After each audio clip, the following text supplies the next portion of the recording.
ठीक है, तो स्टार्ट करते हैं आज का अपना सेशन। ठीक है, पॉकेट ऑप्शन पे हम करेंगे आज ट्रेड। और ये जो अपना बैलेंस देख रहे हो आप, $3000। ठीक है, तो इस मतलब मैंने एक ट्रेड किया था 100% कंपाउंडिंग का, जिसका शॉर्ट वीडियो मैंने अपलोड किया था अपने चैनल पे। तो जिन्होंने नहीं देखा आप जाके देख लेना।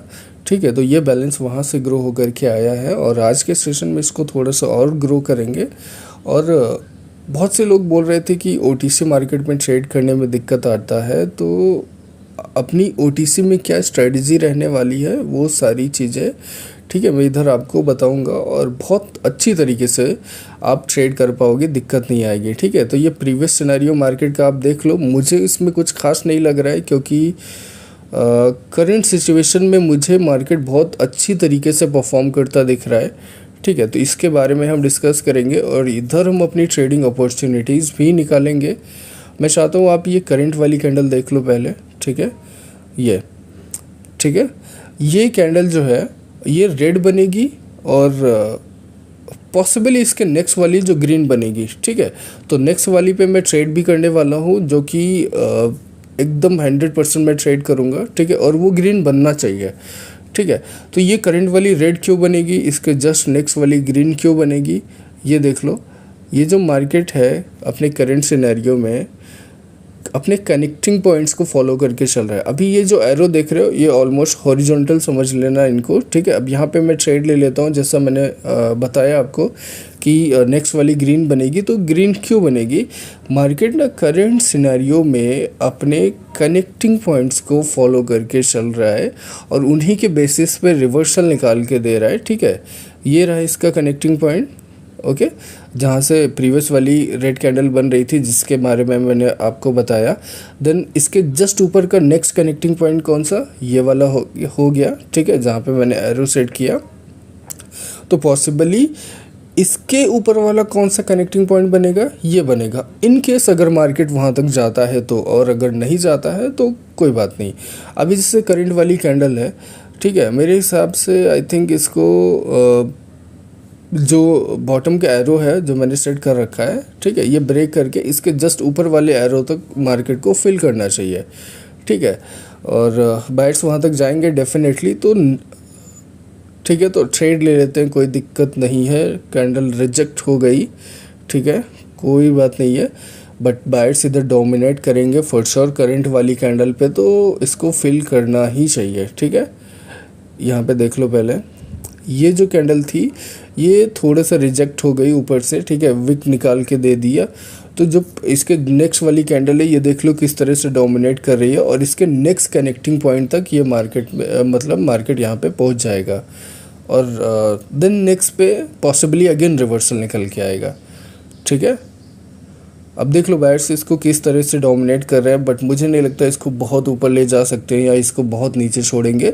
अल्टीमेट इसका डेस्टिनेशन क्या है, इसका नेक्स्ट कनेक्टिंग पॉइंट। और देखो ये मैं क्यों बता दे रहा हूँ आपको और ये क्यों ज़रूरी है ये भी समझ लो, क्योंकि देखो ओटीसी को समझने के लिए अब ये देख लो इसका क्लोजिंग प्राइस हिट होगा, इसके जो नेक्स्ट कनेक्टिंग पॉइंट जो मैंने आपको नोटिस करवाया था देख लो उसी के पास में एकदम एग्जैक्टली वहीं पे इसका क्लोजिंग प्राइस हिट हुआ। ठीक है, ये देख लो ये रहा।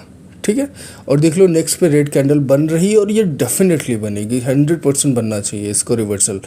ठीक है, और इसका जो ये ऊपर वाला कनेक्टिंग पॉइंट है देखते हैं यहाँ तक मार्केट जाता है कि नहीं, क्योंकि अगर नेक्स्ट जाएगा तो जो नेक्स्ट रिवर्सल का सिनेरियो बनेगा वो उधर से बनेगा। ठीक है, तो उसका हम वेट करेंगे, देखते हैं कि करंट वाली कैंडल किधर अपना क्लोजिंग प्राइस हिट करती है, ऑन एन एवरेज पे हिट करती है या जिस तरीके से बड़ी बन रही है तो बड़े फॉर्म में हिट करती है वो अलग चीज़ है। हम उसी हिसाब से ट्रेड करेंगे। मार्केट जहाँ जहाँ चलता जाएगा हम मार्केट को फॉलो करते जाएंगे। और देखो ये चीज़ें मैं इसलिए बता रहा हूँ कि अगर आपको ओटीसी में दिक्कत आ रही है तो ओटीसी में ट्रेड करने के लिए सबसे पहले आपको मार्केट का करंट सिनेरियो समझना होगा। अब ये देख लो मार्केट यहाँ तक चल के आया तो इसका नेक्स्ट कनेक्टिंग पॉइंट किधर हो जाएगा, ये हो जाएगा बॉटम के लिए। ठीक है, जो परफॉर्मेंस मार्केट ऊपर निकाल के दे रहा था सेम परफॉर्मेंस इधर निकाल के देगा। बस यहाँ पे क्या चेंज हुआ, अल्टीमेट डायरेक्शन चेंज हुआ। मार्केट तभी ऊपर जा रहा था, अभी नीचे आया, ठीक है, सिर्फ डायरेक्शन चेंज हुआ, बट मार्केट का करंट सिनेरियो में जो परफॉर्मेंस चल रहा था वो सेम रिपीट होना चाहिए। क्यों? क्योंकि जिस तरीके से मैंने बताया कि जो OTC मार्केट है, ठीक है, ये इसको आपको समझना पड़ेगा, इसकी करंट सिचुएशन, क्योंकि इसमें लिक्विडिटी कब किस तरह से परफॉर्म कर रही है, बाइंग सेलिंग किस तरह से हो रही है, ये सारी चीज़ें आपको समझना पड़ेगा, ठीक है। कभी कभी वॉलेटिलिटी बहुत ज़्यादा मिलेगी, सारे लेवल्स ब्रेक हो जाएंगे। कभी कभी क्या होगा, मतलब इन बिटवीन के लेवल्स ही फॉलो होते हैं। फिर कभी कभी क्या होता है कि मार्केट इस तरीके से चल रहा है जैसे करंट सिनेरियो में कि प्रॉपर कनेक्टिंग पॉइंट्स को फॉलो कर रहा है। तो ये करंट सिनेरियोज़ को आपको समझना पड़ेगा।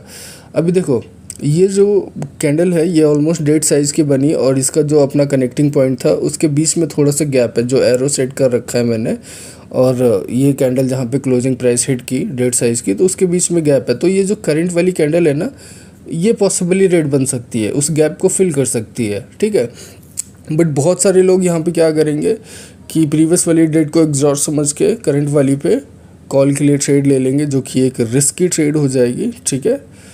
तो डाउटफुल ट्रेड ऐसे ही निकल के आती है जहाँ पे आप लोग गलतियाँ करते हो। तो यहाँ पे हम थोड़ा हॉरिजॉन्टल अब लगा लेते हैं प्रॉपर तरीके से, जिससे कि मैं थोड़ा और आपको समझा पाऊँ, ठीक है। देखो, हम बहुत प्रीवियस में नहीं जाएंगे, मार्केट करंट सिनेरियोज़ में क्या क्या सीन कर रहा है, क्या सिचुएशन निकल रही है, उन सभी चीज़ों को हम इधर हाईलाइट करेंगे, ठीक है। बहुत सारी चीज़ों में नहीं पड़ेंगे। एक हॉरिजॉन्टल आई थिंक और लेना चाहिए मुझे, ठीक है, करंट सिचुएशन में मार्केट जहाँ पे है, ठीक है। तो उसको भी ज़रा समझ लेते हैं, हाईलाइट कर देता हूँ मैं, जिससे कि आपको प्रॉपर समझ आए, ठीक है। तो एक हॉरिजॉन्टल और ले लेते हैं, ठीक है, ये रहा। नहीं, वही रहेगा, ठीक है, यही रहना चाहिए। ओके, तो अभी देखो मार्केट ने वो गैप को प्रॉपर तरीके से फिल कर लिया, तो उसके नेक्स्ट वाली कैंडल देख लो, ये देख लो, लास्ट सेकंड में ऊपर आई, ठीक है, और इसको रिवर्सल बनना चाहिए, डेफिनेटली बनेगी। इसका जो क्लोजिंग प्राइस हिट होगा वो ग्रीन में ही होना चाहिए। क्यों? क्योंकि मार्केट अपने करंट सिनेरियो में कनेक्टिंग पॉइंट्स को फॉलो करके चल रहा है। तो जो परफॉर्मेंस मार्केट ऊपर निकाल के दे रहा था, वही सेम चीज़ इधर निकल के आनी ही चाहिए। बस डायरेक्शन ही तो चेंज है ना, बाकी सब तो मार्केट एज इट इज़ एकदम फॉलो कर रहा है, ठीक है। तो जो चीज़ें मैंने बताई हैं उनको थोड़ा समझना है इधर। अब ये देख लो, ये लास्ट सेकंड में मतलब कितना डीप डाउन जा रही थी, मतलब डाउन के लिए, और फिर लास्ट सेकंड में किस तरह से ग्रीन में जाके कन्वर्ट हो चुकी, ठीक है। तो सेम परफॉर्मेंस रिपीट ही तो हुआ, जो ऊपर हो रहा था वही नीचे हुआ। अभी देखते हैं करंट वाली कैंडल, आई थिंक मोमेंटम का फॉर्म मतलब क्रिएट कर रहा है क्या मार्केट। देखो, अगर अब ये सीन यहाँ पे थोड़ा सा, इसको आप अगर ध्यान से समझोगे, यहाँ पे मैंने 1 2, ठीक है, ये 3 और 4, ठीक है, और 5, ठीक, 6, ये हो गई अपनी 6, ठीक है। और अभी 6 कैंडल के बारे में मैंने लगातार समझाया आपको, ठीक है, लगातार बार बार आपको मैंने मार्केट कहाँ कहाँ चलता गया वो हर एक फॉलोअप में मैंने आपको एक्सप्लेन किया। अभी थोड़ा और ध्यान से समझ लो। अभी करंट सिनेरियो में मार्केट जहाँ पे है, अगर करंट वाली कैंडल रेड बन जाती है तो मार्केट का अल्टीमेट डायरेक्शन चेंज हो जाएगा, जो कि शॉर्ट टर्म के लिए मेन डायरेक्शन जो बनेगा वो डाउन डायरेक्शन का ही निकल के आएगा, ठीक है। वो क्यों निकल के आएगा मैं आपको समझा देता हूँ, ठीक है। पहले देख लो, अब मुझे लग रहा है कि करंट वाली कैंडल रेड बनेगी, डेफिनेटली बनेगी, और क्यों बनेगी मैं आपको समझा देता हूँ, ठीक है। ये जो रेड कैंडल बन रही है, ठीक है, देख लो, ये रेड ही बन रही है, ये सच में रेड ही बन रही है। अभी देखो, मार्केट को अगर ऊपर जाना होता तो मार्केट जो है ये जस्ट इसका ऊपर वाला ये जो कनेक्टिंग पॉइंट है ना, मार्केट इसको ब्रेक करके सीधा मतलब जो बाइंग मोमेंटम इधर क्रिएट हो रहा था, तो बाइंग मोमेंटम क्रिएट हो जाता डायरेक्ट, और ब्रेक करके सब एक तरफा निकल जाता। अब वहाँ पे वो रिवर्सल हुआ तो उसकी वजह से ये जो करंट वाली रेड कैंडल बन रही है, ठीक है, ये डेफिनेटली रेड बनेगी और हो सकता है कि हेल्दी फॉर्म में इधर सेलर्स निकल के आए, जिससे कि जो मुझे समझ में आ रहा है कि मार्केट का यहाँ पे अल्टीमेट डायरेक्शन जो अब बनने वाला है, मतलब शॉर्ट टर्म टाइम फ्रेम के लिए ही चाहे हो या जो भी हो, लेकिन यहाँ पे सेलर्स डोमिनेट करने वाले हैं, that's a for sure. Okay, अगर देखो बायर्स को ऊपर जाना होता तो जो मार्केट यहाँ पे बाइंग मोमेंटम का फॉर्म क्रिएट कर रहा होता, वो एक तरफा मार्केट हर चीज़ को ब्रेक करके निकल जाता और फिर दिक्कत नहीं आती, ठीक है। अभी देख लो वहाँ पे उसके जस्ट ऊपर वाले कनेक्टिंग पॉइंट पे रिवर्सल हुआ, देन देख लो सेलर्स किस तरह से इधर डोमिनेट कर रहे हैं, वो भी बहुत हेल्दी फॉर्म में, ठीक है ना।